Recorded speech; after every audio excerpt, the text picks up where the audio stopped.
How threats to voting by mail could affect Cascadia. Analysis for voters in Alaska, Idaho, Montana, Oregon, and Washington. Voting by mail has a long and proven track record. It increases turnout, gives voters more time to consider issues and candidates, and saves election administrators money. It's just as free from fraud as other methods of voting, which is to say, there's virtually none. Neither Democrats nor Republicans get a particular boost from expanding access to mail ballots. Unsurprisingly, it's also popular. Across the 5 states that make up most of Cascadia, Alaska, Idaho, Montana, Oregon, and Washington, 4 in 5 voters receive their ballots in their mailboxes.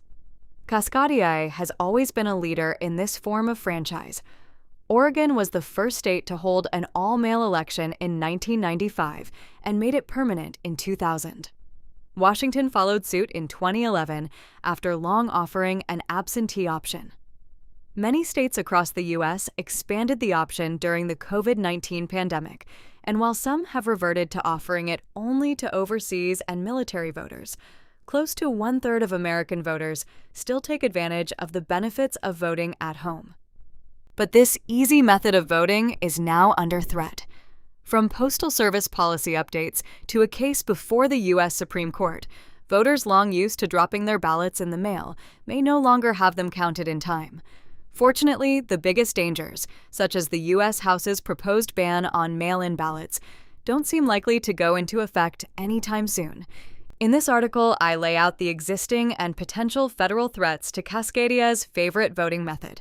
I then examine available data and policy on how they might affect our region's elections. Of the 5 main Cascadian states, Idaho will have the fewest hurdles to overcome, as its laws already match some of the potential additional restrictions, and fewer Idaho voters use the mail-in option. Yet plenty of gem state voters, rural and urban, still benefit from access to absentee ballots. Montana has similar laws to Idaho, but Montana voters return their ballots by mail at the highest rate of any state in the region. Most Oregon and Washington voters return ballots through drop boxes, so USPS delays might affect more of them. Like voters across the region, Oregon voters would do well to get ballots in early or use the state's many ballot drop boxes. Oregon's May primary election was a good messaging test for election administrators and advocates. Voters in Washington, which currently allows ballots to arrive at elections offices later than any other state, might have to adjust their habits significantly, depending on the scope of the changes. And recent elections already show a larger proportion of ballots invalidated for tardiness compared with previous years. Any changes might have the most impact in Alaska, not for a large number of voters, but for those in remote areas with few fallback options. Eroding easy voting, the major hurdles.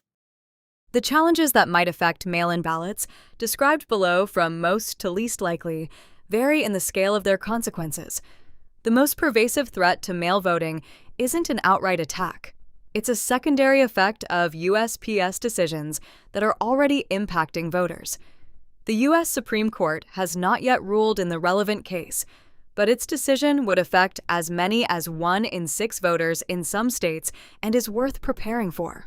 More overtly anti-mail voting efforts in the form of congressional legislation and a presidential executive order have greater potential impact, but murky prospects for success. USPS processing and postmark delays. The United States Postal Service, USPS, both delivers unmarked ballots to voters' homes and returns completed ballots from mailboxes to election centers. Its long-standing organizational challenges are already besetting voters. Facing a financial crisis, USPS started consolidating mail processing centers more than 2 years ago and reducing delivery and pickup times in early 2025. Then in December 2025, USPS declared that postmarks show the date mail goes through an automated processing facility, not necessarily the date USPS receives the mail. Together, these shifts have 2 results. All mail returns are increasingly delayed, and mail might now be postmarked days after it first enters USPS custody. For voters, that might mean days after a voter has dutifully mailed their ballot. 14 states, including Alaska, Oregon, and Washington, rely on the postmark to determine if ballots came in on time. They accept ballots postmarked by Election Day, even if the elections office receives the ballot a few days later. Delayed postmarks, therefore, might disqualify ballots, even those dropped in a mailbox before or on Election Day. And delayed mail deliveries will affect the timeliness of all ballots returned through USPS. SCOTUS might shift ballot deadlines. The U.S. Supreme Court is considering a case that could render postmarking moot. Watson versus RNC questions whether elections offices can accept ballots received after Election Day at all, even if postmarked earlier. The ruling, expected by late June, is likely to prohibit at least some post-Election Day ballots, according to many court watchers. If the High Court rules that ballots must be received by an elections office by Election Day, the postmark on a ballot won't matter. But USPS processing changes would still have an impact. In some areas, especially rural communities far from a mail processing facility, a ballot might leave a voter's mailbox, take days to reach a processing facility, finally get processed, and then take days more to reach a local elections office for counting.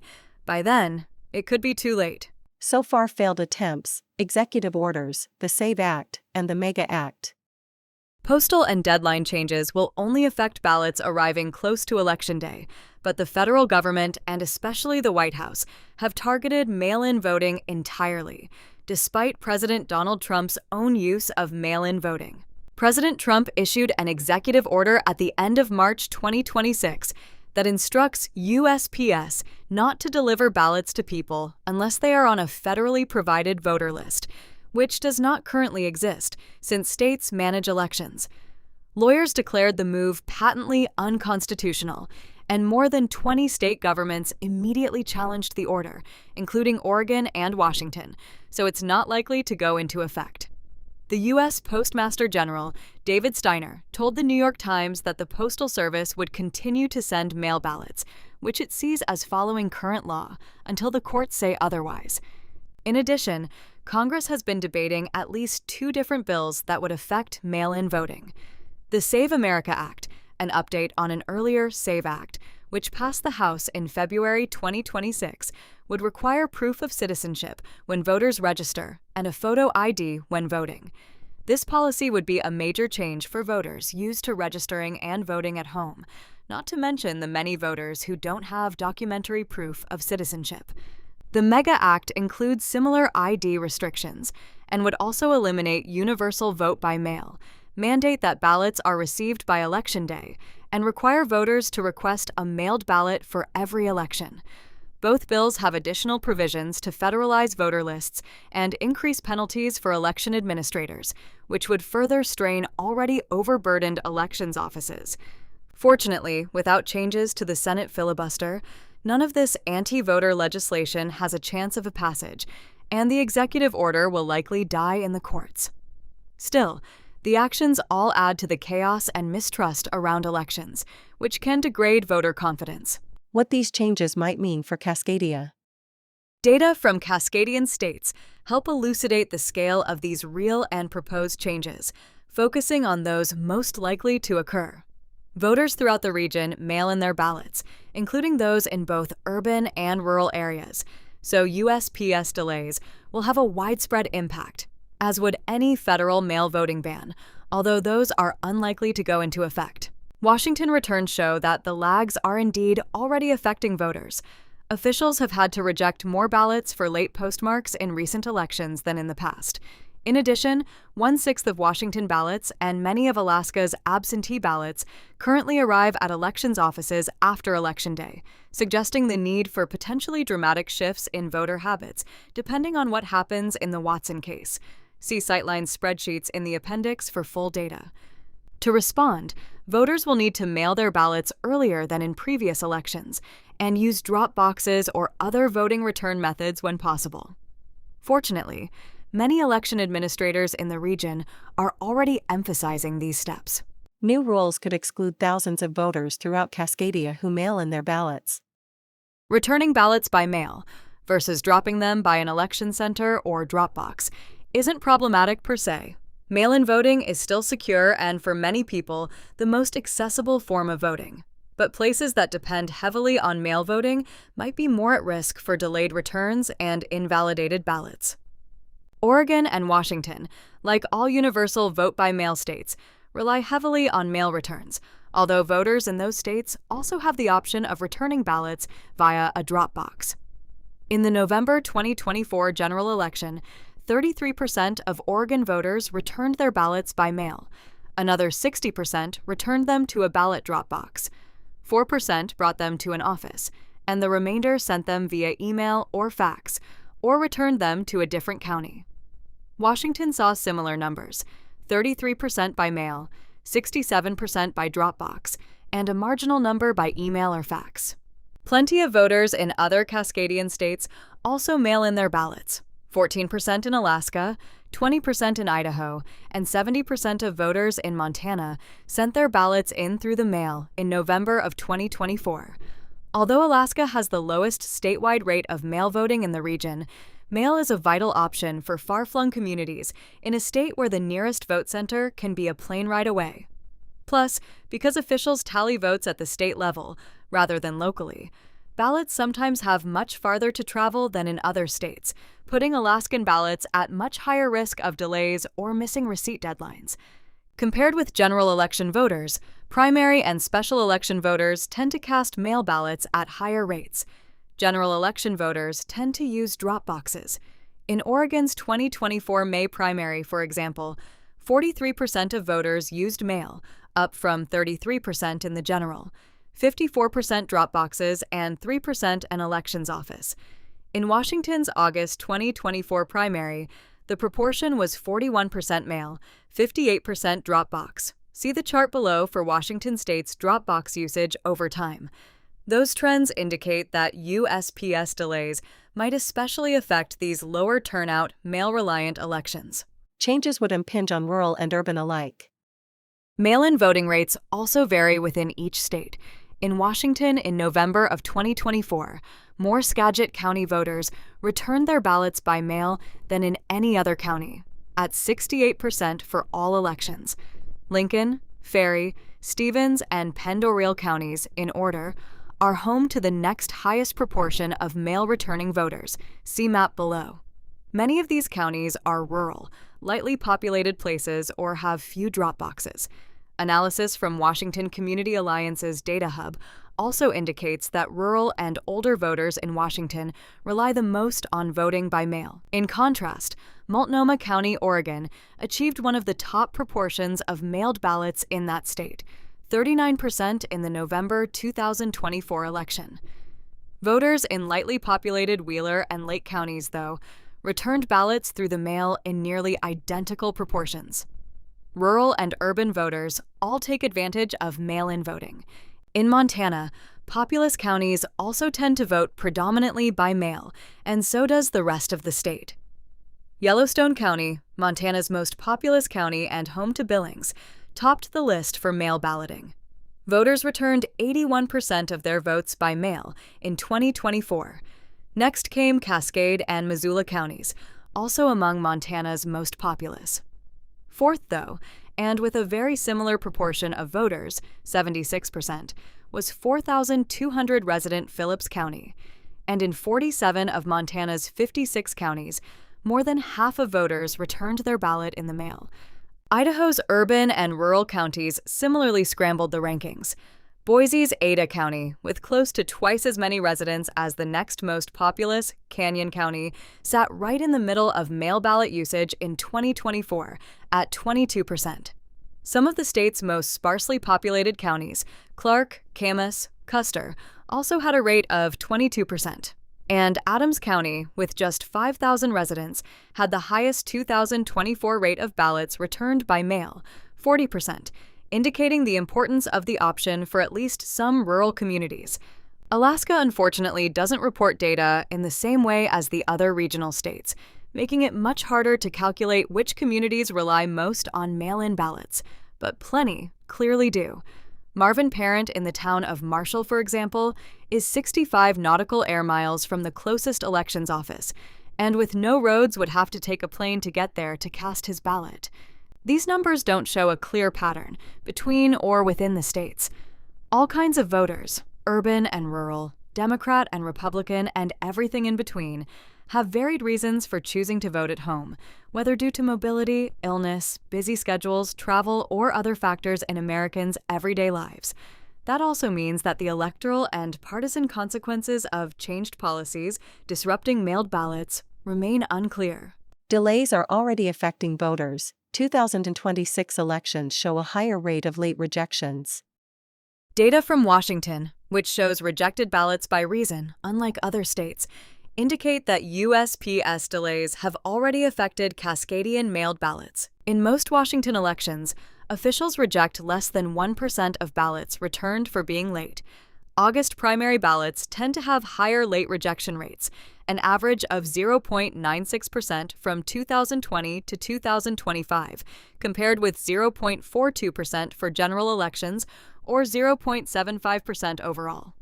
But these numbers are rising. From 2020 to 2025, February special elections averaged a 0.72% rejection rate of late returned ballots.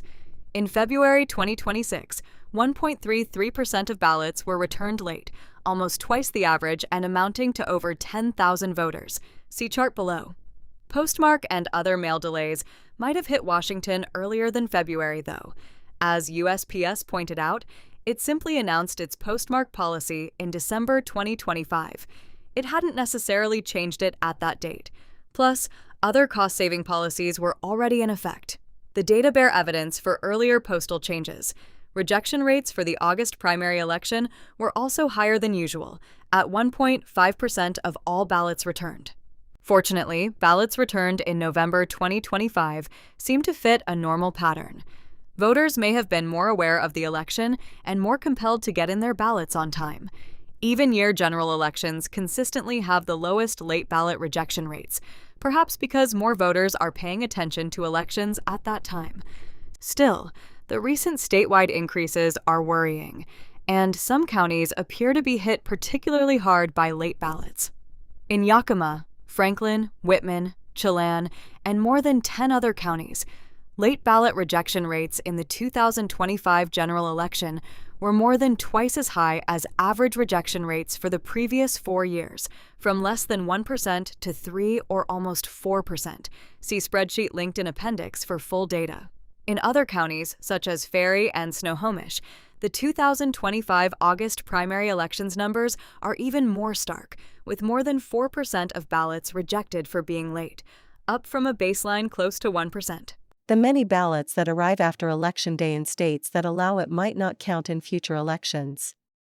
Idaho and Montana already only count ballots received by Election Day, so they likely wouldn't be too beleaguered by a SCOTUS decision that nationalizes an Election Day receipt deadline. Although, depending on the scope of the ruling, it may still negatively affect overseas and military voters. But Alaska, Oregon, and Washington currently count ballots postmarked by Election Day, even if they arrive later, so voters there would have to adjust. Oregon extended its receipt deadline from Election Day to 7 days afterward, as recently as 2022, so an Election Day deadline wouldn't be too much of a change for most Oregonians, 94 to 99% of whom turned their ballots into election offices by the end of Election Day in the last 4 elections. If Washington voters had to get their ballots in by Election Day, though, 1 in every 6 would have to change their ways. Washington has the longest grace period of any state, 21 days, although most post-Election Day ballots arrive the day after polls close. More ballots arrive after Election Day in Washington than in Oregon. From 2019 to 2025, elections offices received an average of 16% of ballots after Election Day. In Alaska, where the vast scale of the state and variabilities in weather sometimes lead to substantial delays regardless of USPS policies, a similarly high proportion of mailed absentee ballots arrive after Election Day, about 20% in 2022. Ballots from Alaska Native communities are especially vulnerable. The Native American Rights Fund and Great Lakes Indigenous Law Center found that between 55 and 78% of absentee ballots from the Aleutian Islands districts up to the North Slope arrived at an election office after Election Day in 2022. The biggest impacts, and what to do. Of the threats listed, the changes from USPS will have the most widespread impact in Cascadia. Even without any additional receipt timing restrictions, ballots will be postmarked later than in past elections, as we see already in Washington state. That shift will affect the many Oregon and Washington voters who send in their ballots by mail, as well as voters in Alaska without many other options. Ballots will also arrive later at elections offices, impinging on those who choose the absentee option in Idaho and many in Montana, rural and urban alike. The disruption from SCOTUS's possible decision in the Watson case would mostly shake up Alaska and Washington, since Idaho and Montana already require elections offices to receive the ballot by Election Day, and Oregon only recently shifted away from the same policy. But forcing an earlier receipt deadline would be a much more dramatic blow in those states than USPS's gradual shifts. In populous Washington, upwards of 400,000 voters whose ballots have arrived after Election Day in the past might have to learn to vote earlier or use a drop box instead. Some of Alaska's remote communities, where ballots have many miles to travel and multiple logistical hurdles to overcome to reach an office, might find it an impossible hurdle to overcome. Regardless of the Supreme Court's ruling, voters in all 5 states will need to mail their ballots earlier than in previous years, at least a week, if not 10 days or more, ahead of Election Day. With any less time, voters would do well to prioritize using drop boxes or mail centers, where possible, to make sure their ballots get counted. For now, voters in Alaska, Oregon, and Washington can also request a manual postmark at a local post office to at least get the ballot marked before Election Day, but that won't matter if SCOTUS decides ballots must be in by Election Day, regardless of postmark. Election officials can help instruct voters to take these steps, and fortunately, many already are. Some are also considering how to add drop boxes, collect ballots directly from post offices, and enact other policies to ensure votes count. Advocates can amplify those messages and reach out directly to voters to encourage early voting and tracking ballots. Despite the current and potential hurdles, voting by mail remains safe, secure, and an easier way of casting a ballot than taking time off work and standing in line at a polling place. It's an essential part of Cascadian elections and is poised to stay that way, with some adaptations. For more detailed data, see the appendix with state fact sheets and ballot returns.